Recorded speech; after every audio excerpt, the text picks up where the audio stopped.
Salut les casse-cou, aujourd'hui on se retrouve pour une nouvelle vidéo. Aujourd'hui je vais faire un truc inédit, je vais présenter ma decklist d'un deck Cybers. Alors, on va commencer par le main deck avec les monstres, ensuite on va voir les magies, pour finir avec les pièges, et après le main deck nous verrons l'extra deck.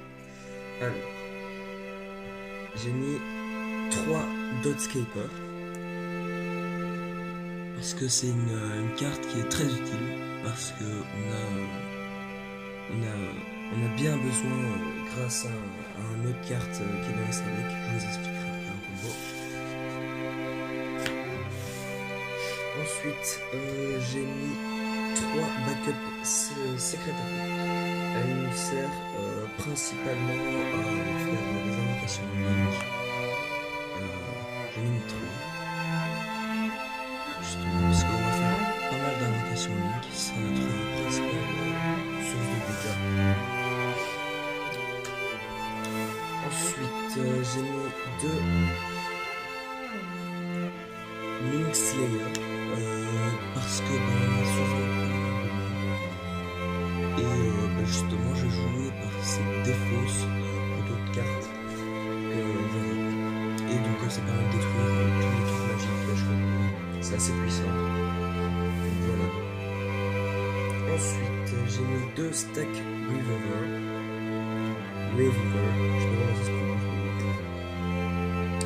Mais en fait, je l'ai mis là parce qu'il y a un autre combo avec une autre carte Cybers qui est derrière le Snake. Donc c'est assez fort. Vous pouvez faire pause pour lire. Je vais vous expliquer le combo après. Enfin, juste maintenant. Ouais, justement, grâce avec celui-là, je vais pouvoir faire un combo avec cette carte-là que j'ai mis 2 fois. Donc lorsque cette carte est invoquée normalement, je peux aller invoquer spécialement le deck de niveau 2 en défense. Mon Cybers.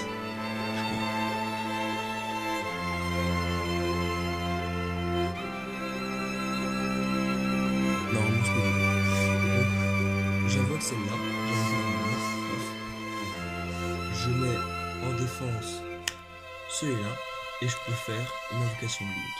Et lorsque cette carte là ici est invoquée, est sacrifiée pour une invocation Link, et ben je peux aller chercher un monstre matériel Link, je sais pas comment ça s'appelle. Ils mettent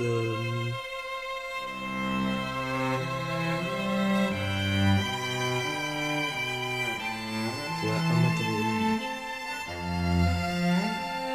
Ensuite, j'ai mis Dual Assembly Brewer. Je sais pas comment ça se prononce, je suis désolé si j'écorche le nom. Très facilement invocable, très très puissant, donc ça permet de gérer pas mal de monstres. Voilà. Et en plus, on peut activer son effet depuis le cimetière. Donc ça c'est assez cheaté. Parce que j'ai mis une carte là-dedans, parce que j'ai mis une carte dans mon deck, on verra après. Ça permettra d'aller la mettre au cimetière. Ensuite, j'ai mis 2 Cybers Wizard. Donc je l'ai mis 2 fois. Donc cette carte est assez pétée pour tout ce qui est un peu gros, mais qui n'a pas forcément pas forcément beaucoup de défense. Donc comme les Gookies.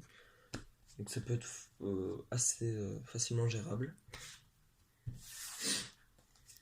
Ensuite, j'ai mis en un exemplaire cette carte, car lorsqu'elle est dans la main ou dans le cimetière, et lorsque j'invoque un monstre Link, eh ben, je peux l'invoquer SP. C'est bien, franchement. Ça permet d'aller rechercher des trucs. Alors justement, j'ai mis cette carte parce que on a le Link Slayer. Donc ça met de la défaut, c'est plus beaucoup de cartes, voilà. Ça peut être assez pété. Ensuite, j'ai mis en un exemplaire cette carte.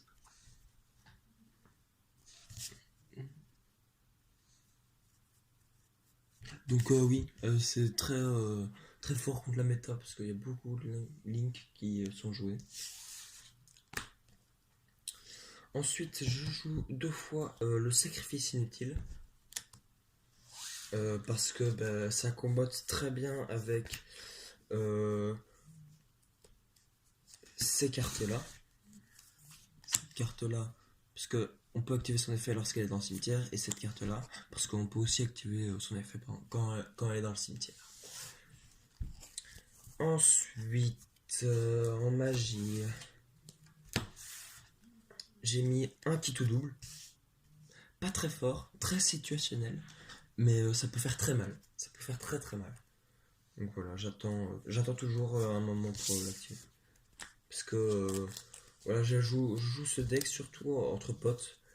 Parce que je sais qu'entre potes, je connais un peu les decks. Et donc ils sont souvent on a un peu des decks trolls ou fun. Ensuite, je vais jouer celle-là. Si par exemple j'ai une main un peu lente et j'ai besoin d'avoir un deuxième Cybers, il y en a un qui survit. Comme ça, je peux faire une invocation Link de mes monstres.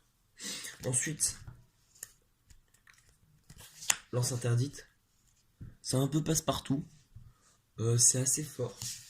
Parce que ça permet de sauver quelques cartes quoi, contre un trou noir, un Rageki, un truc comme ça. Ensuite, les incontournables. J'en ai mis 2. Voilà, c'est suffisant. Ensuite, ça, c'est très peu connu, mais je trouve ça assez drôle.